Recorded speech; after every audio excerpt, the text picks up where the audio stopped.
Hi, I'm Ana Lucia, and I want to talk to you about a thing that I think is very important when we talk about multicultural education in the United States of America. And that thing is actually the language. First off, let me introduce myself so you can understand what I'm actually talking about this. This is my face every day in every class. And I do have a little bit of language issues, despite the fact that I've learned English. Probably since I was like 12. But actually, language is not as easy as it seems. And in an academic environment, it can actually become an obstacle for have or achieve the academic goals that you've put yourself. I'm taking my case to talk about the issues that many of the students in the regular educational system face when it comes to language. And I'm just going to give you some suggestions of what I think we should try to do when dealing or when having these students inside of our classrooms. So, in which ways can language be an obstacle for learning? It can actually mean a lot of things.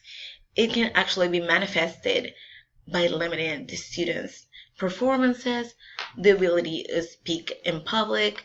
It can limit the ways in which the students express their ideas, generate some confusions, misinterpretations, or make the teachers get the wrong idea about what they're actually trying to say.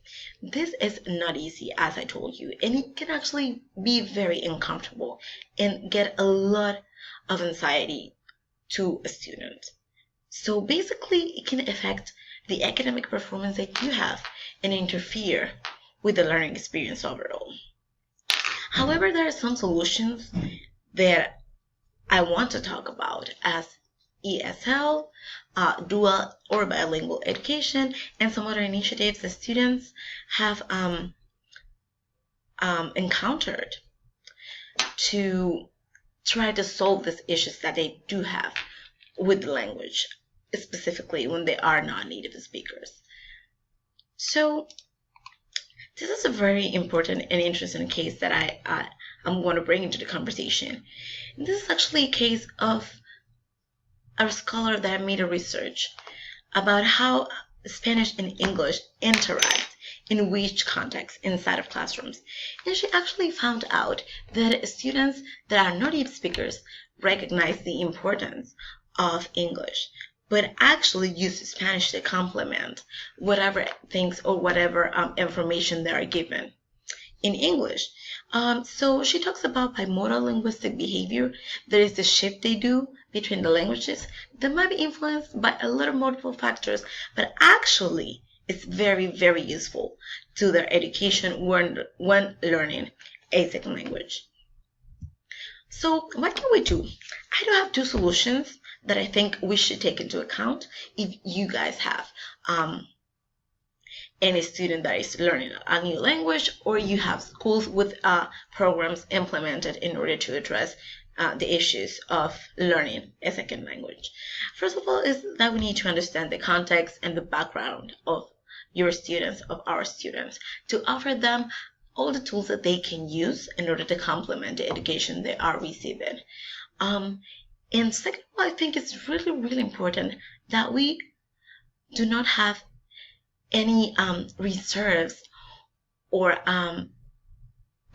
complications with allowing them to use their native language to complement the learning of a new language. See, Stevenson, she talks about how important it was for them to support each other with complicated topics or complicated courses in Spanish. So what she's actually saying is that giving them the tools in a native language can actually promote the development of new abilities in English. So I think we should take this into account, because otherwise you will have a lot of frustration, just like Sofia Vergara. This might be very funny, but it's actually very real. And I think we should have a lot of understanding of the issues that non-native speakers as me have every day, everywhere, and address them in order for our students to reach their fullest potential inside of the classroom. So thank you. Sorry for the language issues again. I'm trying to work my best.